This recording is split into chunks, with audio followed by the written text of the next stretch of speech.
Inter pass అయిన students కి practical learning and industrial exposure తో 100% ప్లేస్మెంట్ ఇస్తుంది ఐ క్రియేట్ డిగ్రీ కాలేజ్. దాంతోపాటు ట్రంప్ మీద ఇంపీచ్మెంట్ జరగవచ్చు రేపు కావాలంటే, అది కూడా జరగవచ్చు. ట్రంప్ ముందే వార్నింగ్ ఇచ్చారు, అది నాకు మిడ్ టర్మ్స్లో మెజారిటీ రాకపోతే డెఫినెట్గా. అండ్ మిడ్ టర్మ్స్ ఒక హిస్టరీ ఉంది యూఎస్లో. మిడ్ టర్మ్ పోల్స్ అనేది రూలింగ్ పార్టీ ఎవరు ఉంటారో వాళ్ళు ఓడిపోతారు. ఓకే, మనలా కాదు, మనది లోక్సభతోనే ప్రధానమంత్రి ఎలక్ట్ అవుతారు, వాళ్ళు మిడ్ టర్మ్ పోల్స్ నడిమిట్లో వస్తుంది అన్నమాట. సో దాంట్లో డెఫినెట్గా ఈసారి కూడా రిపబ్లికన్స్ ఓడిపోతారని 100% కన్ఫర్మ్ ఉంది ఇప్పుడు, unless some background magic happens later అన్న.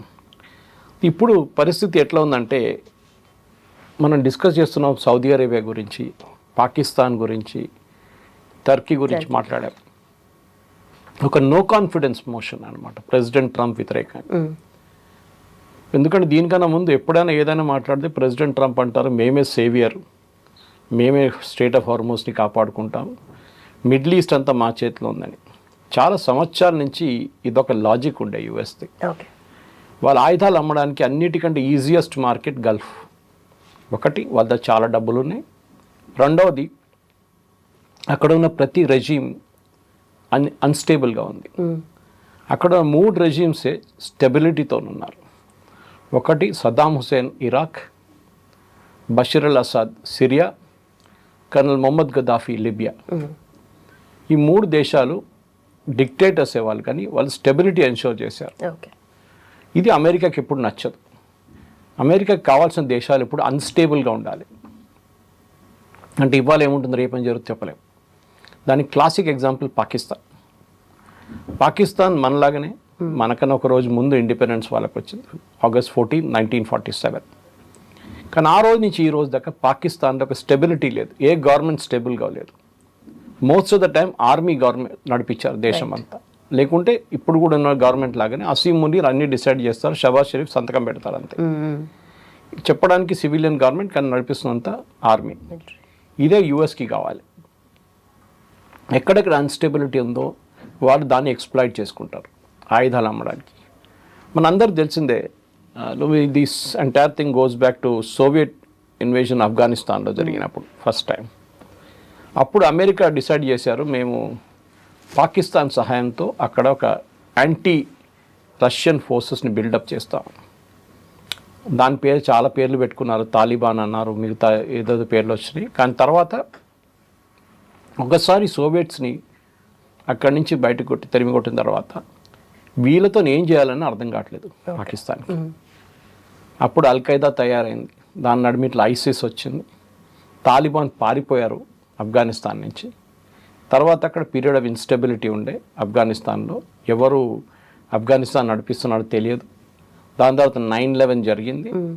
9/11 తర్వాత అమెరికా వచ్చి బోరా బోరా అని మిగతా ఏరియాలు అన్నీ బాంబింగ్ చేశారు. ఒసామా బిన్ లాడెన్ అక్కడి నుంచి పారిపోయి అతోబాబాద్ పాకిస్తాన్కి వచ్చారు. అక్కడ ఆయన తర్వాత వాళ్ళు స్పెషల్ ఫోర్సెస్ వాళ్ళు ఎలిమినేట్ చేశారు. అమెరికా స్ట్రాటజీ ఇది, వాళ్ళకి ఎప్పుడు దాకా పని వస్తుందో వాళ్ళని వాడుకుంటారు, దాని తర్వాత కరేపాకులాగా పక్కన పడేస్తారు. ఇది ఒసామాతో జరిగింది. దీనికన్నా ముందు కూడా పాకిస్తానీ డిక్టేటర్ జనరల్ జియావుల్ హక్, ఆయన ఫస్ట్ ఒక అమెరికన్ ఆలై ఉండే, కంప్లీట్ అమెరికా ఏం చెప్తే చేస్తుంది. తర్వాత Zia became very adamant, America చెప్పిన మాట నేను ఎందుకు వినాలని చెప్పి ఒక లాజిక్ వచ్చేసారు.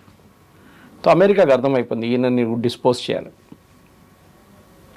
సో ఆయన I think was flying from Peshawar, ఒక మిలిటరీ ఎయిర్క్రాఫ్ట్లో పెషావర్ నుంచి ఇస్లామాబాద్కి వస్తున్నప్పుడు జియావుల్ హక్ ఉన్న ప్లేన్లో సీనియర్ పాకిస్తాన్ కమాండర్స్ కూడా ఉన్నారు. దాంట్లో ఆ ఏరియాలో మ్యాంగోస్, మామిడికాయలు చాలా మంచిగా ఉంటుంది. అది చాలా క్రేట్లు ఎక్కించారంట ప్లేన్లో, ఆర్మీ వాళ్ళ కోసం, ఆఫీసర్స్ కోసం, వాళ్ళ ఫ్యామిలీ కోసం. దాంట్లో ఒక పెద్ద బాంబు పెట్టేశారు CIA. And as soon as the aircraft took off, ఒక 10 నిమిషాల్లో ఆ బాంబ్ బ్లాస్ట్ అయింది. General Zia was killed. Okay, Benazir Bhutto same thing. Benazir Bhutto పాకిస్తాన్లో ఒక థ్రెట్గా వస్తుందని తెలిసినప్పుడు బేనజీర్ భుట్టో మీద ఒక అసాసినేషన్ అటెంప్ట్ జరిగింది, ఆమె చనిపోయింది. జుల్ఫికర్ అలీ భుట్టో దానికన్నా ముందు హీ వాజ్ వెరీ పవర్ఫుల్. బహుశా సివిలియన్ అడ్మినిస్ట్రేటర్స్లో అందరికన్నా పవర్ఫుల్ జుల్ఫికర్ అలీ భుట్టో. ఆయన అమెరికా చెప్పిన అప్పుడప్పుడు వింటారు, కానీ మెజారిటీ ఆయన ఆర్మీ రూల్ని అవాయిడ్ చేసుకున్నారు. ఆయన్ని కూడా ఇట్లానే ఒక ఫాల్స్ అలిగేషన్ పెట్టి లాస్ట్లో ఉరివేశారు sir. He was hung to death. Okay. ఇదే స్టోరీ మీకు ఇరాక్లో కనిపిస్తుంది. సద్దాం హుస్సేన్ దగ్గర వెపన్స్ ఆఫ్ మాస్ డిస్ట్రక్షన్ ఉందని చెప్పి జార్జ్ బుష్ ఒక కంప్లీట్ ఆపరేషన్ డెజర్ట్ స్టామ్ అని చెప్పి ఒక క్యాంపెయిన్ నడిపించారు, మీకు గుర్తుంటుంది. లాస్ట్లో ఆయుధాలు దొరకలేదు, ఏం దొరకలేదు, సద్దాం హుస్సేన్ చంపేశారు. Right. Literally he was hung to death. Right. తర్వాత అడ్మిట్ చేశారు యుఎస్ దట్ అక్కడ ఆయుధాలు లేవు, ఏం లేవు. ఇది ప్రాబ్లం. సో మనం అర్థం చేసుకోవాల్సింది ఏంటంటే వీళ్ళ వైపు నుంచి, అమెరికా వైపు నుంచి ఎక్కడైనా వాళ్ళకి స్టేబుల్ రెజీమ్ని కనిపిస్తే వాళ్ళకి ఒక థ్రెట్. దాని తర్వాత లిబియాకి వచ్చారు. లిబియాలో కూడా గదాఫీ ఒక టైంలో అమెరికన్ ఆలై ఉండే ఆయన. తర్వాత అమెరికా వ్యతిరేకంగా అయిపోయారు. ఆయన ఒక మ్యావరిక్, ఆయన అంటే ఒక బిహేవియర్లో ఒక స్టెబిలిటీ లేదు. ఆయన్ని కూడా ఇట్లనే ఒక రెవల్యూషన్ తీసుకొచ్చి అక్కడి నుంచి ఆయన అవుట్ చేసేసారు. లాస్ట్లో పారిపోయింది బషీర్ అల్ అసాద్. అది మనకి తెలిసిందే. ఆయన్ని రష్యాతో మాట్లాడి రష్యాకి పంపించారు, చంపలేదు ఆయన. ఇప్పుడు ఇవాళ న్యూస్ వస్తుంది ఆయన ఏదో కేసులో అక్కడ డెత్ సెంటెన్స్ ఇచ్చారంట సిరియాలో. డజన్ మేక్ ఎ డిఫరెన్స్ అనమాట. సిరియా నడిపిస్తుంది, దట్స్ ఐరనీ ఆఫ్ ఇట్. ఇప్పుడు నడిపిస్తున్న సిరియన్ ప్రెసిడెంట్ ISIS కమాండర్ ఉండే. ఆయన మీద ఒక టైంలో యూఎస్లో ఐ థింక్ $10 million రివార్డ్ ఉంది యుఎస్ గవర్నమెంట్. ఇప్పుడు ఆయన వైట్ హౌస్లో ప్రెసిడెంట్ ట్రంప్ ఆయన రిసీవ్ చేస్తున్నారు. ఇది అమెరికన్ స్టైల్ ఆఫ్ డెమోక్రసీ. వాళ్ళకి ఎక్కడ పనికి వస్తుంది అక్కడ వాడుకుంటారు, లేని ప్లేస్లో పక్కన పడేస్తారు. మనం లాస్ట్ చూసిన ఒక ఎగ్జాంపుల్ వెనిజువేలన్ ప్రెసిడెంట్ మడూరో, ఈయన చెప్తే వినరు, సో ఆయన్ని కూడా డిస్పోజ్ చేసేసారు. ఒక అక్విజిషన్ మీద ఒక ఇండిపెండెంట్ కంట్రీలో ల్యాండ్ అయి వాళ్ళ ప్రెసిడెంట్ని పట్టుకెళ్ళారు. రైట్. ఆలోచన, ఇది రేపు ఏ దేశంతోనూ కూడా జరగవచ్చు. ఇది అప్పుడు చట్టాలు లేవు, లాస్ లేవు, నథింగ్. అన్నీ వాళ్ళు అమెరికా ఏం కావాలంటే చేసుకుంటారు. ఐసీజే అంతే.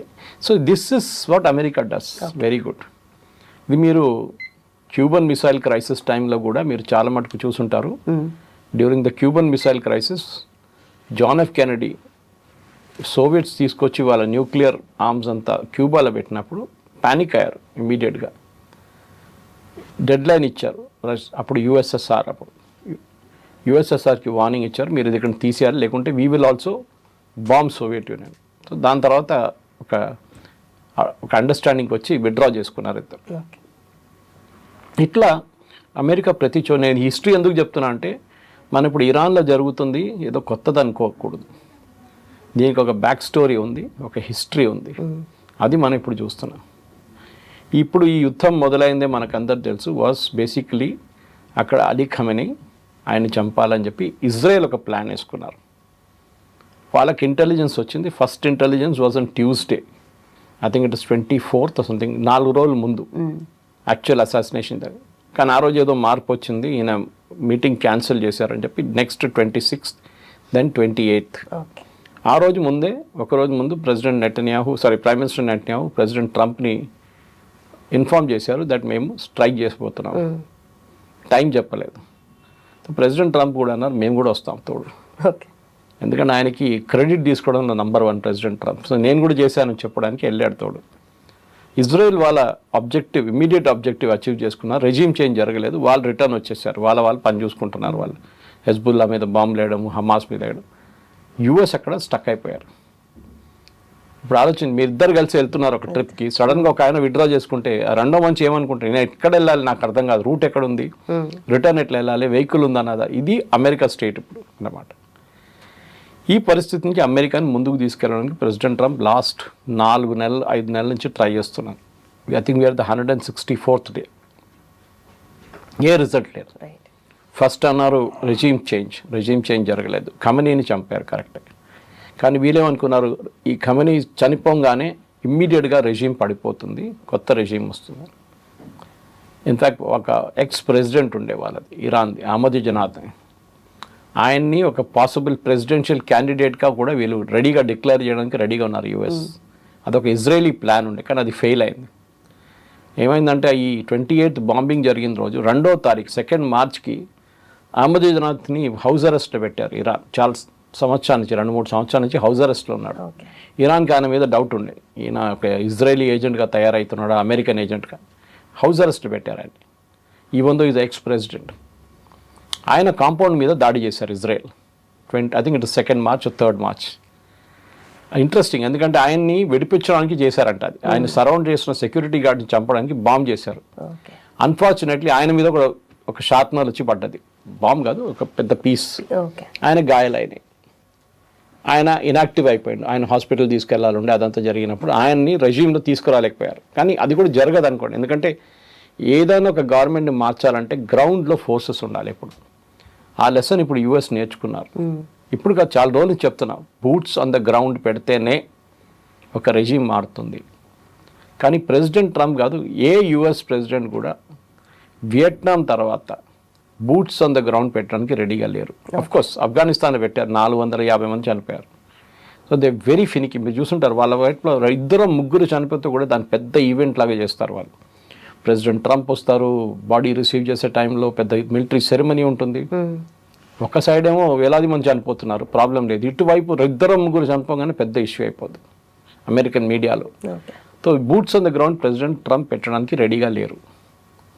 కానీ బూట్స్ ఆన్ ద గ్రౌండ్ పెట్టేదాకా, అంటే మీ ఫోర్సెస్ని అక్కడ దింపేదాకా ఇరాన్లో మీరు రెజ్యూమ్ చేంజ్ తీసుకురాలేరు, ఇరాన్ యుద్ధం గెలవలేరు మీరు. That is very very clear. ఈ సిచ్యువేషన్లో ప్రెసిడెంట్ ట్రంప్ ఇప్పుడు ఏం చేస్తారనేది పెద్ద ప్రశ్న. ఎందుకంటే దీనికన్నా ముందు కూడా ఈ పొజిషన్ వచ్చింది.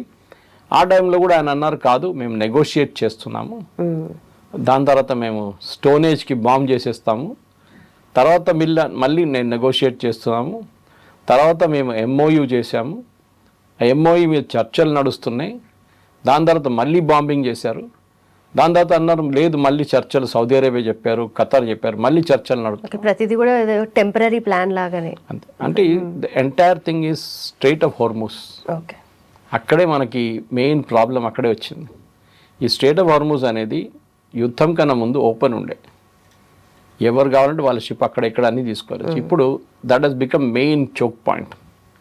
ఇరాన్కి అర్థమైపోయింది వాళ్ళ న్యూక్లియర్ దానికన్నా చాలా పెద్ద ఒక Trump card strait of Hormuz. దాన్ని ఏ పొజిషన్లో వాళ్ళు ఇడవరు, మ్యాక్సిమం దాన్ని పిండి తీసుకుంటారు. దానికి నుంచి రావాల్సిన బెనిఫిట్స్ ఇప్పుడు కూడా చూడండి అదే జరుగుతుంది. ముందు వీళ్ళన్నారు మేము ఒమాన్తో మాట్లాడతాం, స్ట్రెయిట్ ఆఫ్ హార్మూజ్ ఓపెన్ చేస్తాం అన్నారు. ఇప్పుడు అంటున్నారు చర్చలంతా ఒమాన్తో ఓకే అయిపోయింది ఆల్మోస్ట్, యుఎస్ మాకు జరిగిన యుద్ధానికి ఉన్న కాంపెన్సేషన్ ఇవ్వాలి, యుఎస్ నుంచి ఇక్కడి నుంచి వెళ్ళిపోవాలి, ఇక్కడ ఉండకూడదు గల్ఫ్లో. అది కాకుండా చాలా పెద్ద డిమాండ్లు పెట్టారు, 10-15 డిమాండ్లు. అది యుఎస్ ఎప్పుడు అంగీకరించరు, 1 కాదు 2 కాదు, ఏం అంగీకరించరు వాళ్ళు. తో అక్కడ ఉంది అక్కడ ఉన్నారనమాట. సో ఈ కొత్త శాంక్షన్స్ ఏమి ఉండబోతుంది నాకు కూడా నేను చూసినప్పుడు దాంట్లో ఏం క్లారిటీ కనిపించట్లేదు. ఎందుకంటే మ్యాక్సిమం శాంక్షన్స్ ఆల్రెడీ ఉందన్నమాట వాళ్ళపై. 1979లో అయతోల్లా ఖొమేనీ వచ్చి ల్యాండ్ అయినప్పుడు ఆయన్ని ప్లేన్ ముందు దిగనీయలేదు వీళ్ళు. ఓకే, అక్కడున్న షా ఆఫ్ ఇరాన్ వాళ్ళ రెజ్యూమ్. కానీ తర్వాత వాళ్ళు ఇరాన్లో ఉన్న మెయిన్ ఎయిర్పోర్ట్ని బ్లాక్ చేసి ఆయన ల్యాండ్ చేయనిచ్చారు అక్కడ. కానీ దాని తర్వాత జరిగింది మనకు తెలిసిన అమెరికన్ ఎంబసీ మీద దాడి చేసి అక్కడున్న ప్రొటెస్టర్స్, ఇరానియన్ ప్రొటెస్టర్స్, దాని లోపల ఉన్న అమెరికన్ ఎంబసీ స్టాఫ్ని హాస్టేజెస్గా ఉంచుకున్నారు 1 సంవత్సరం పాటు. శాంక్షన్స్ అప్పుడు స్టార్ట్ అయింది. అప్పటి నుంచి శాంక్షన్స్ నడుస్తూనే ఉంది డిఫరెంట్ స్టేజెస్లో. లాస్ట్ ప్రెసిడెంట్ ట్రంప్ 2nd టర్మ్లో వచ్చిన తర్వాత మళ్ళీ శాంక్షన్స్ మొదలుపెట్టాడు. వీళ్ళది మెయిన్ రెవెన్యూ సోర్స్ మన అందరికి తెలుసు ఆయిల్, అండ్ వీళ్ళ main customer China. So China oil వెళ్ళి తీసుకెళ్లేదాకా వీళ్ళకి టెన్షన్ లేదు, ఎందుకంటే చైనా పేమెంట్ క్యాష్లు ఇవ్వకపోతే కూడా కైండ్లు ఇస్తుండేవారు.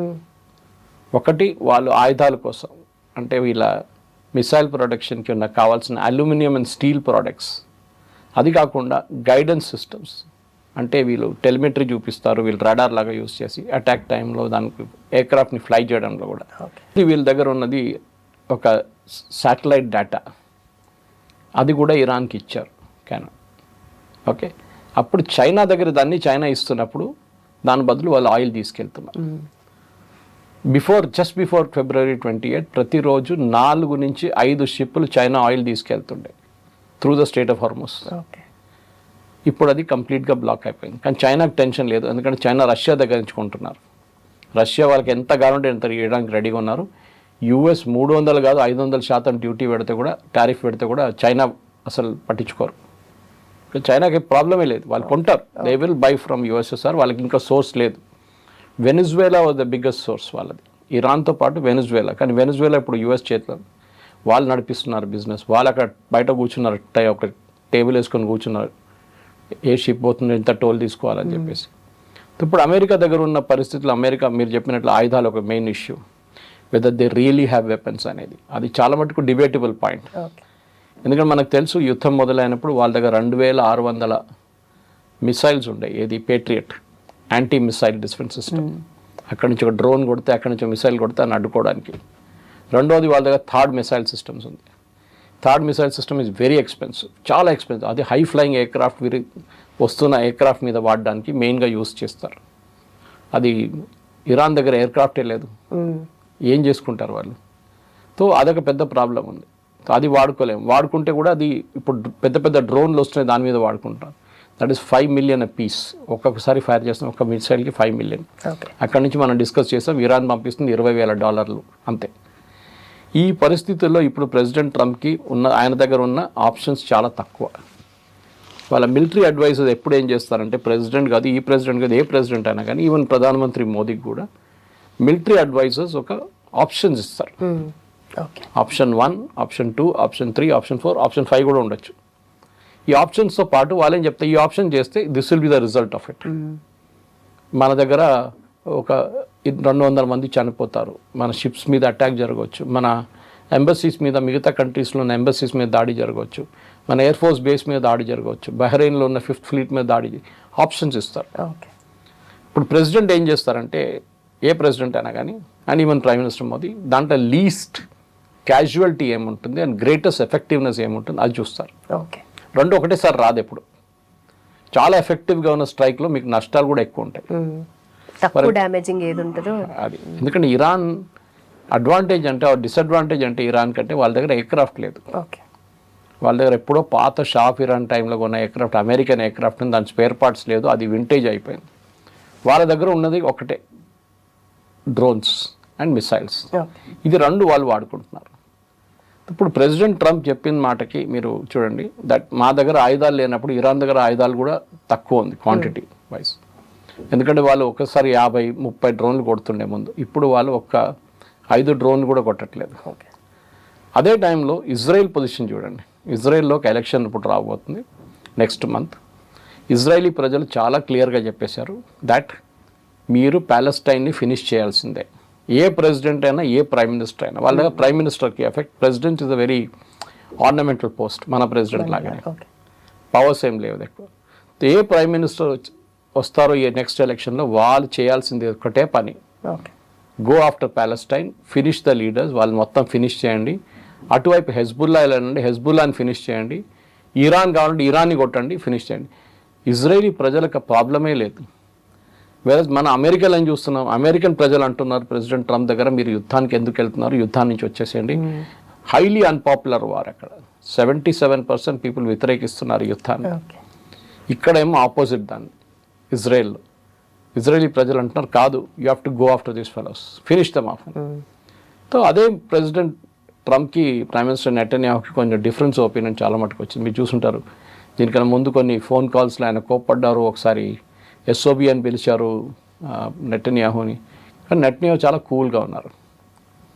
ఆయన లాజిక్, ఏ ఇజ్రాయేలీ ప్రైమ్ మినిస్టర్ అయినా అట్లనే మాట్లాడతారు. మా దేశం మాకు ఇంపార్టెంట్, మా దేశం మేము కాపాడుకుంటాం, దానికి ఏం కావాలంటే మేము చేస్తాం, మీరు ఎవ్వరి మాట మేము పట్టించుకోము.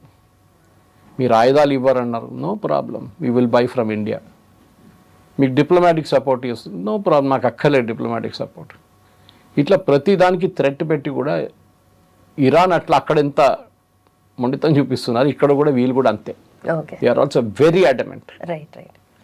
ఈ ప్రాబ్లంలోనే లుంబిని ముందుకెళ్ళాలంటే ప్రెసిడెంట్ ట్రంప్కి ఇప్పుడున్న ఆప్షన్స్ చాలా తక్కువ. ఎందుకంటే ఇప్పుడు ఆయన ఏం చేస్తే కానీ ఆయిల్ ప్రైసెస్ నెక్స్ట్ 2 వీక్స్లో తగ్గదు, 3 వీక్స్లో తగ్గదు. ఆయన స్టేట్ ఆఫ్ హార్మోస్ నాకు వద్దు అని చెప్పి వెళ్ళిపోతే మళ్ళీ దట్ ఈస్ అ డిఫీట్. ఇవాళ పొద్దున ఏం చెప్తున్నారంటే ఆయన స్టేట్ ఆఫ్ హార్మోస్ మీద ఒక డీల్ చేసుకుంటారు ఏదో ఒకటి, కానీ న్యూక్లియర్ ఇష్యూ మీద మాట్లాడుకుంటే వెళ్ళిపోతారు, న్యూక్లియర్ ఇష్యూ తర్వాత చూసుకుందామని. ఈ యుద్ధానికి రావడానికి one of the main reasons ఇప్పుడు కూడా ప్రెసిడెంట్ ట్రంప్ చెప్తుంటారు, Iran should not have a nuclear weapon. పదే పదే రిపీట్ చేస్తుంటారు ఆయన. కానీ ఇప్పుడు ఇరాన్ దగ్గర న్యూక్లియర్ వెపన్ ఆర్ ఎన్రిచ్మెంట్ వాళ్ళ దగ్గర ఉన్నప్పుడు ప్రెసిడెంట్ ట్రంప్ దాన్ని ఏం చేయలేకుండా వెళ్ళిపోతారు. అదే ఆయనకి చాలా పెద్ద పొలిటికల్ డిఫీట్ కాబోతుంది. ఎందుకంటే యుద్ధం మొదలయ్యే కన్నా ముందు మనకు తెలుసు ప్రెసిడెంట్ ఒబామా సైన్ చేసిన JCPOA డీల్ ఒకటి ఉండే యురేనియం గురించి. దాంట్లో చాలా మంచి కండిషన్స్ US తెచ్చుకున్నారు. 3.75% కన్నా ఎక్కువ మేము దాన్ని ఏం చెప్తారు యురేనియం ప్యూరిఫై చేయము, మేము రెగ్యులర్ ఇన్స్పెక్షన్స్కి రెడీగా ఉన్నాము, సర్ప్రైజ్ ఇన్స్పెక్షన్ కూడా రెడీగా ఉన్నామని చెప్పి మొత్తం వీళ్ళు ఒక అష్యూరెన్స్ ఇచ్చారు. ఇప్పుడు ఆ అష్యూరెన్స్ ఏమి ఉండదు దీంట్లో. ఇప్పుడున్న డీల్ అసలు డీలే రావట్లేదు. ఇప్పుడు అనిపిస్తుంది ప్రెసిడెంట్ ట్రంప్కి ఒబామా ఇచ్చిన డీల్ అదే బాగుండే. కానీ ఇప్పుడు ఇరాన్ అంగీకరించారు. ఇరాన్ చాలా మటుకు ఒక చాలా టాక్టికల్ బ్రిలియంట్ గేమ్ ఆడుతున్నారు. ఇది యూజువలీ మనం చెస్లో చూస్తాం. ఇప్పుడు టాక్టికల్గా ఆలోచిస్తాం మనం ఇక్కడ ఒక మూవ్ చేస్తే 4 మూవ్ తర్వాత ఏం జరుగుతుంది అనేది గ్రాండ్ మాస్టర్ లెవెల్లో. ఇరాన్ అదే గ్రాండ్ మాస్టర్ లెవెల్ గేమ్ ఆడుతున్నారు ఇప్పుడు.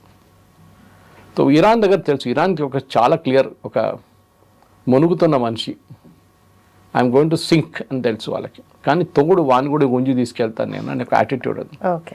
దానికి ఫస్ట్ స్టెప్గా ఇరాన్ వాళ్ళ నేబర్స్ మీద అటాక్ చేశారు. మనకు తెలిసింది స్టార్టింగ్ నుంచి Bahrain, Kuwait, Iraq, Saudi Arabia, UAE, even Oman, ఇక్కడ జార్డన్ కూడా అటువైపు. సో ఎందుకంటే వాళ్ళకి తెలిసిపోయింది. మనం అంటాం ఎప్పుడు you can change your friends but you can't change your neighbours. మీ నేబర్స్ మీ దగ్గర ఉంటారు, వాళ్ళతో మీరు ఉండాల్సిందే. కాంప్రమైజ్ చేస్తారా ఏం చేస్తారు. కానీ ఇరాన్ వాళ్ళ నేబర్స్ మీద దాడి చేశారు. అది యుద్ధంలో ఫస్ట్ టెనెట్ వైలేట్ చేశారు వాళ్ళు. కానీ వాళ్ళకి తెలుసు ఎందుకు చేస్తున్నారండి. వాళ్ళకి తెలుసు ఏదో ఒక రోజు US ఇక్కడి నుంచి వెళ్ళిపోతారు. వాళ్ళకి ఏదో ఒక రోజు వాళ్ళు డబ్బులు ఇవ్వడం బంద్ చేసేస్తారు గల్ఫ్ స్టేట్స్. లేకుంటే వాళ్ళు ఫెడప్ అయి మేము ఇక్కడ ఉండము, మేము డిగో గార్సియా ఉంది అక్కడ పెట్టుకుంటాము, ఇక్కడ బ్రిటన్ ఉంది బ్రిటన్లో పెట్టుకుంటాం ఎయిర్క్రాఫ్ట్, లేకుంటే ఆఫ్రికాలో ఎక్కడైనా పెట్టుకుంటాం, మీ దగ్గర ఉండము, మేము గల్ఫ్లో మేము వెళ్ళిపోతున్నాం ఇక్కడి నుంచి, మాకు అక్కర్లేదు, ఆయుధాలు అమ్ముకుంటాం కానీ we will not give protection. ఆ యాటిట్యూడ్కి వచ్చేసారు ట్రంప్ ఇప్పుడు. దానికోసమే Saudi Arabia, Pakistan and Turkey, ఇప్పుడు ఈజిప్ట్ రాబోతుంది. ఒక ఇస్లామిక్ నేటో తయారు చేస్తున్నారు.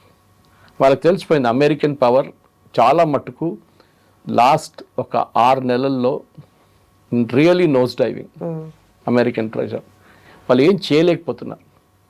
ప్రెసిడెంట్ ట్రంప్ పదే చెప్తూనే ఉంటారు, మేము గెలిచేసాం, we won the war, okay it's all over, రేపు పొద్దున సంతకం పెట్టబోతున్నాం మేము. బట్ ఇక్కడ వార్ గెలవడం అంటే ఏంటి? ఇప్పుడు వాళ్ళ మెయిన్ అంబిషన్ అయినా న్యూక్లియర్ ఏదైతే పవర్ ప్లాంట్స్ కానీ ప్రాజెక్ట్స్ కానీ ఉన్నాయో దాన్ని ఆపడమా, లేదంటే రెజిమ్ చేంజా, లేదంటే నిజంగానే స్టేట్ ఆఫ్ హార్మోస్ డీలా? ఓవరాల్గా విక్టరీ అంటే ఏది కన్సిడర్ చేస్తుంది ఇప్పుడు యుఎస్కి విక్టరీ అనేది ఇప్పుడు వాళ్ళకి విక్టరీ లేదు ఇప్పుడు. ఎందుకంటే least available option, best available option చూసుకుంటున్నారు. బెస్ట్ అవైలబుల్ ఆప్షన్ ఏంటి? జస్ట్ వెళ్ళిపోవడం అంతే. దాంతో ఏమవుతుంది, ఇరాన్కి ఒక ఎక్స్ట్రా పవర్ చవన్ప్రాస్ తిన్నట్లు అయిపోతుంది, బూస్ట్ తాగినట్లు అయిపోతుంది ఇరాన్కి. అది వీళ్ళు అమెరికా ఇస్తే, పవర్ ఇస్తే వాళ్ళు గల్ఫ్ స్టేట్స్ మీద వాడుకుంటారు. దానికోసం ఈ tie up Saudi Arabia, Pakistan, Egypt, Qatar, Turkey, they are very clear. లేదు మేము ఉండి శాంక్షన్స్ పెట్టి ఇరాన్ని డెస్ట్రాయ్ చేస్తామంటే దెన్ మీరు నెక్స్ట్ ఇయర్ దాకా అక్కడే ఉండాలి. మీరు స్ట్రేట్ ఆఫ్ హార్మోస్ అని మర్చిపోవాలి. అక్కడ సౌదీ అరేబియా బాబల్ మందబ్ కూడా మర్చిపోవాలి, హుతీల దగ్గర నుంచి ప్రాబ్లం. ఒక స్టేల్మేట్ అయి ఆయిల్ ఎప్పుడు 80-88 ఆ రేంజ్లోనే ఉంటుంది. మీరు అది రెడీగా ఉన్నారంటే you can continue. President Trump ఏంటి, ఈ మిడ్ టర్మ్ పోల్స్ అయిన తర్వాత ఆయన ఏమైనా చేయడానికి రెడీగా ఉన్నారు, దానికన్నా ముందు భయపడుతున్నారు. కానీ ఇప్పుడు ఆయన తెలిసిపోయింది that we cannot do anything. అంటే మొన్న కూడా మీరు చూసుంటారు, ఇవాళ పొద్దున వాషింగ్టన్ పోస్ట్ ఒక రిపోర్ట్ వచ్చింది, ప్రెసిడెంట్ ట్రంప్ ఎయిర్క్రాఫ్ట్ చేంజ్ చేశారండి టర్కీలో నేటో సమ్మిట్కి వెళ్ళినప్పుడు. ఎందుకు చేశారు? That's very clear that they was a threat from Iran. ఆ థ్రెట్ ఫస్ట్ ఇజ్రాయెల్ డిటెక్ట్ చేశారు. ఇజ్రాయెల్ ఇంటెలిజెన్స్ అది అమెరికాకి ఇచ్చారు. అమెరికా దాన్ని డబుల్ చెక్ చేసి కన్ఫర్మ్ చేసి టర్కీ నుంచి ఫ్లై చేస్తున్నప్పుడు, అంకారా నుంచి ఫ్లై చేస్తున్నప్పుడు హీ డింట్ యూజ్ ఈ ఖత్తర్ వాళ్ళు ఇచ్చిన ఒక కొత్త ఎయిర్క్రాఫ్ట్ ఉంది 747, అది వాడలేదు. అది ఇంకా security wise it is still not complete, air force 1. So పాత ఎయిర్ ఫోర్స్ 1లో ఆయన ట్రంప్ ఎక్కారు. కానీ ఇప్పుడు న్యూస్ వస్తుంది ఏంటంటే ఇక్కడి నుంచి ఎక్కి బ్యాక్ ఎంట్రన్స్ నుంచి, బ్యాక్ ఎగ్జిట్ నుంచి వచ్చి ఒక కేటరింగ్ ట్రక్ ఉంటుంది, మనం చూసుంటాం ఎయిర్క్రాఫ్ట్ ఎక్కే ముందు వీళ్ళు అటు సైడ్ నుంచి మన ప్యాసింజర్ సైడ్ నుంచి ఎక్కుతున్నారు, అదర్ సైడ్ నుంచి వీళ్ళు ఫుడ్ లోడ్ చేస్తూనే ఉంటారు. ఈ ప్రెసిడెంట్ ట్రంప్ కేసులో అది బ్యాక్ సైడ్కి తీసుకెళ్ళి రేర్ సైడ్కి తీసుకెళ్ళి అక్కడ ఆయన దాంట్లో ఎక్కించి ఆయన కింద దింపి పక్కన ఒక మిలిటరీ ఎయిర్క్రాఫ్ట్ ఉంటే చిన్న దాంట్లో ఎక్కించేసుకున్నారు. ఆ స్టోరీ ఇప్పుడు బయటకు వచ్చింది. And today they have not denied it. So brilliant reporting. I think మన దగ్గర ఉన్న న్యూస్ పేపర్స్ నేర్చుకోవాల్సింది వీళ్ళ దగ్గర నుంచి. ఇన్వెస్టిగేటివ్ రిపోర్ట్ అంటే గవర్నమెంట్ కూడా దాన్ని తప్పు అని చెప్పట్లేదు, అంత బాగా చేశారు. And the gentleman who did the reporting వీళ్ళ పొద్దున he was on CNN. And అదే అంటారు, నాకు ఇన్ఫర్మేషన్ ఫస్ట్ వచ్చిన నేను కూడా నాకు డౌట్ వచ్చింది, ఇంత పెద్ద స్కూప్ నాకు ఎట్లా వచ్చింది. తర్వాత అది మొత్తం కనెక్ట్ ద డాట్స్ చెక్ చేసుకుంటే పోతే కరెక్ట్ స్టోరీ వచ్చింది. సో ప్రెసిడెంట్ ట్రంప్ కూడా తెలిసిపోయింది ఏంటంటే ఇరాన్ ఆయన వెంటబడి ఉన్నారు. ఆయన ఇవాళ ప్రెసిడెంట్గా ఉంటారు, ఆయనకు సీక్రెట్ సర్వీస్ ప్రొటెక్షన్ ఉంటుంది. ఆయన ఆఫీస్ డెమిట్ చేసిన తర్వాత ఇంకా 2 సంవత్సరాల తర్వాత అప్పుడు కూడా ఆయనకు ప్రొటెక్షన్ ఉంటుంది. ఆల్ US ప్రెసిడెంట్స్కి ప్రొటెక్షన్ ఉంటుంది, వాళ్ళ ఫ్యామిలీ కూడా ఉంటుంది. కానీ స్కేల్ తగ్గిపోతుంది. ఏదో ఒక రోజు నన్ను కొడతారు వీళ్ళు అని చెప్పి ఇరాన్ నా మీద పగ తీర్చుకుంటారు అని చెప్పి. అట్ ద సేమ్ టైం ఈ అగ్రెషన్, ఇరానియన్ అగ్రెషన్ మీరు నెటన్యాహు వ్యతిరేకంగా కనిపించలేదు మీకు. రాష్ట్ర 2 నెలల నుంచి ఇరాన్ ఒక్క మిసైల్ కూడా ఇజ్రాయెల్ మీద కొట్టలేదు కూడా ఇప్పుడు. ఎందుకు? వాళ్ళకి తెలుసు ఇజ్రాయెల్ ఇన్వాల్వ్ చేస్తే అది ఇంకో గేమ్ అయిపోతుంది. నెటన్యాహు మీద వాళ్ళు కూడా ధమ్కి ఇచ్చారు, ఇరాన్ నెటన్యాహును కూడా మేము లైన్లో ఉన్నారు, నెటన్యాహును ముట్టలేరు వాళ్ళు. అంత ఇజ్రాయలీ సీక్రెట్ సర్వీస్ అంటే దే ఆర్ ద బెస్ట్ అన్నమాట.